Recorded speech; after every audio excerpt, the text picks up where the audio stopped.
এই ইন্ট্রোটা যদি আমরা ক্যামতাসিয়া দিয়ে তৈরি করতে চাই তাহলে ফার্স্ট অফ অল আমরা ইম্পোর্ট মিডিয়াতে ক্লিক করে আমরা যেই ফাইলে আমাদের লোগোস,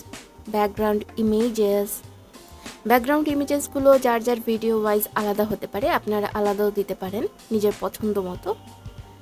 এরপরে মিউজিকগুলো যেগুলো হচ্ছে ভিডিও ওয়াইজ এক এক রকম এক একটা মিউজিক হতে পারে, সেগুলো কন্ট্রোল দিয়ে সিলেক্ট করব, সবগুলো আর কি, যেই ফাইলগুলো আমাদের দরকার, দেন ইন্টার প্রেস করব। তারপরে এই ফাইলগুলো আমাদের ক্যামতাসিয়াতে চলে আসবে। আর এই যে এটা হচ্ছে টাইমলাইন, ট্র্যাক 1, ট্র্যাক 2। আর এখানে এটা হচ্ছে প্রজেক্ট সেটিংস। এখানে গিয়ে আমরা আমাদের ভিডিওর সাইজ, রেশিও ঠিক করে অ্যাপ্লাই ক্লিক করব। এবার আমরা আমাদের আমাদের ইমেজেসগুলোকে ড্র্যাগ অ্যান্ড ড্রপ করে টাইমলাইনে ছেড়ে দেব। ড্র্যাগ অ্যান্ড ড্রপ করে আমরা এগুলোকে একটু বড় করে দেব, মানে ফুল স্ক্রিন করে দেব। এরপর আমরা একটু মিডল করে নিলাম। আমরা চাইলে অন্য ইমেজও এখানে অ্যাপ্লাই করতে পারি। এবার আমি এখানে অ্যানোটেশনে ক্লিক করব। আর অ্যানোটেশনে ক্লিক করে আমরা এখান থেকে একটা ডার্ক শেপ নিয়ে নিব। এবার এটাকে আমরা পুরো স্ক্রিনের মতো করে একটু বড় করব। ফুল স্ক্রিন মানে একটু টেনে একটু ফুল স্ক্রিন করে দিয়ে এটার অপাসিটিটা কমিয়ে দেব। আমরা এখানে অপাসিটিটা 92 রাখলাম, যাতে করে পিছনের যে ব্যাকগ্রাউন্ডটা সেটা একটু ভিজিবল থাকে।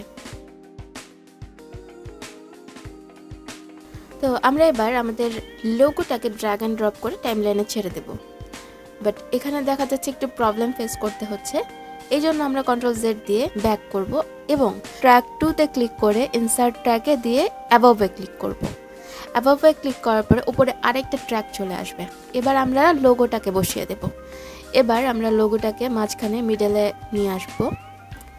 এরপরে আমাদের লোগো বসানো শেষ। এবার আমরা অ্যানোটেশনে গিয়ে আরেকটি শেপ নিয়ে আসব। শেপটাকে আমরা ঠিক লোগোর সমান করে একটু চিকন করে নিব। আর চিকন করার পর এটার কালারটা আমরা চেঞ্জ করে লোগোর কালার করে দেব। আপনারা চাইলে আপনাদের কালার ইউজ করতে পারেন। এবার আমি আমার যে টেক্সটের অংশটা সেটাকে লেখার জন্য আরেকটা শেপ নিব। এটার উপরেই হচ্ছে আমি আমার টেক্সটটা লিখব। তো আমি শেপটা নিলাম, এটা সাইজটা ঠিক করে আমি এবার কালার দিয়ে দিচ্ছি। সেম কালারই দিয়ে দেবো, কারণ সেম কালারটা আমার এখানে ফোকাস হচ্ছে। এবার আমি সবগুলোকে একসাথে সিলেক্ট করে মিডলে করে দিচ্ছি। এবার আমি অ্যানোটেশনে গিয়ে আমি বোল্ড যে টেক্সটটা সেটা নিয়ে আমি এটার পরে রেখে দিচ্ছি। তো টেক্সটের কালারটা আমাকে ডার্ক কালার নিতে হবে। এটার কালার আমরা এটা দিয়ে নেব। এই টেক্সটটা আমরা নিয়ে এই টেক্সটটাকে আমরা সিলেক্ট করে এটার কালারটা আমরা ব্ল্যাক করে দেব। এবার আমরা ফন্ট স্টাইল সিলেক্ট করব। এটা হচ্ছে আমাদের ফন্ট স্টাইল। দেন আমরা এটাকে শেপের সমান করে একটু টেনে ঠিক করে নিলাম। এবার আমরা আরেকটা টেক্সট নেব। এই টেক্সটটাতে আমরা আবারও মার্ক করব। ফার্স্টে মিডল অ্যালাইন করে নিলাম, এবার মার্ক করে আমরা কালো করে নিলাম। এবার আমরা আমাদের স্লোগানটা এখানে অ্যাড করে দেব। তো আমাদের স্লোগানটা হচ্ছে জার্নি টু বি এক্সিলেন্ট। তো আমরা এটা অ্যাড করে আমরা ছোট করে দিলাম। একটু প্লে করে নিই, প্লে করে দেখি যে এটা কেমন দেখা যাচ্ছে। আমাদের টেক্সট অ্যারেঞ্জ করা শেষ। এবার আমরা মিউজিক অ্যাড করব। এবার আমরা ট্র্যাক 1-এ রাইট ক্লিক করব। রাইট ক্লিক করে ইনসার্ট ট্র্যাকে ক্লিক করে আমরা বিলং এটাতে ক্লিক করব। দেন নিচে আমাদের স্পেস চলে এসেছে, ট্র্যাক চলে এসেছে। এখানে আমরা মিউজিকটা টেনে বসিয়ে দিব। ওকে, এবার আমরা একটু প্লে করে দেখি। আমাদের মিউজিকটা এরকম। তো এই মিউজিকটাকে এখন আমরা অ্যানিমেশন দেওয়ার ট্রাই করব। অ্যানিমেশন দিলে এটা খুবই ভালো লাগবে। তো ফার্স্টে আমরা আমাদের মিডল যেই পার্টটা এটাকে আমরা টেক্সটের অ্যানিমেশনটা দিব। তো এখানে আমরা আগে ক্লিক করে নিব।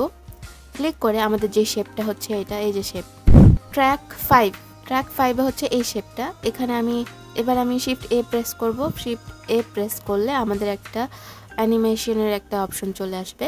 তো আমি ফার্স্টে যে স্মল যে কর্নারটা, স্মল যে পয়েন্ট, স্টার্টিং পয়েন্টটা এটাতে আমার ছোট থাকবে। স্টার্টিং পয়েন্টটা আমি ছোট করে ফেললাম। হ্যাঁ, আর হচ্ছে এই যে এন্ড পয়েন্টটা আমার বড় হয়ে আছে। এন্ড পয়েন্টটা আমি যদি একটু ছোট করে দিই শেপটা, তাহলে খুব ফাস্ট মুভ করবে। আচ্ছা, তাহলে এটার কাজ শেষ। এবার আমি লোগোটাতে ক্লিক করব। লোগোটাতে শিফট এ প্রেস করে অ্যানিমেশনের পয়েন্টটা আনবো। এবার স্টার্টিং পয়েন্টটাতে আমি যাব। স্টার্টিং পয়েন্টটাতে আমি গিয়ে এই যে ক্রপ অপশনে ক্লিক করে আমি লেফট দিকে নিয়ে যাব। তারপরে এটাকে আমি রাইট অ্যারোটা ক্লিক করে এবার আমি পয়েন্টটাকে ঠিক রাখবো, দুই দিকে যাতে সমান হয়। তো আমি একটু গনে গনে রাখবো। আমি একদম কর্নারে নিয়ে আসলাম। এবার আমি গনে গনে এখানে রাখছি। 6টা স্পেস আমি সরিয়েছি। 6টা স্পেস সরিয়ে এবার হচ্ছে আমি প্লে করে দেখি। এই যে একদম সুন্দর মতো প্লে হয়েছে। এবার আমি স্টাডি চ্যাপ্টার এটা শিফট ক্লিক করে সিলেক্ট করব সবগুলো। এবার কন্ট্রোল জি দিয়ে আমি এটা গ্রুপ করে নিব। গ্রুপ করার পরে আমি শিফট এ দিলাম। এবার স্টার্টিং পয়েন্টটাকে আমি ক্রপ করে রাইটের দিকে নিয়ে যাব। তারপরে লেফট অ্যারো বারটাকে ক্লিক করে আমি লেফটে নিয়ে আসব। লেফটে এনে আমি দুই পাশে সমান সমান করে রাখবো। এবার আমি প্লে করে দেখি।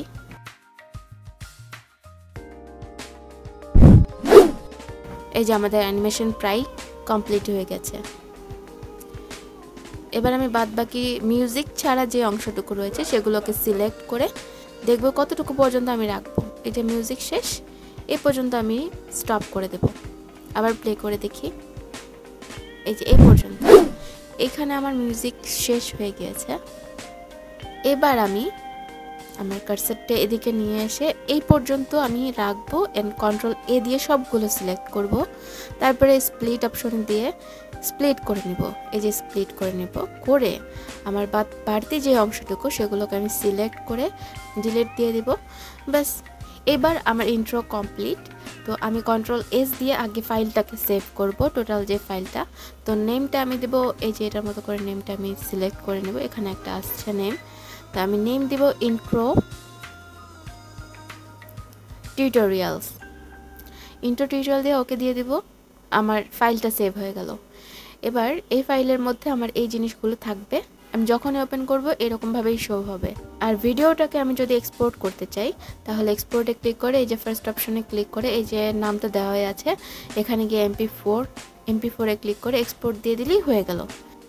তো এক্সপোর্ট হওয়ার পরে এবার আমি ফাইলটাকে আগে দেখি, ওপেন ফাইল লোকেশন, দেখি আমার ভিডিওটা কেমন হয়েছে। তো ভিডিওটা আমি এখান থেকে প্লে করে দেখতে পারি। তো ভিডিওটা ওপেন করি।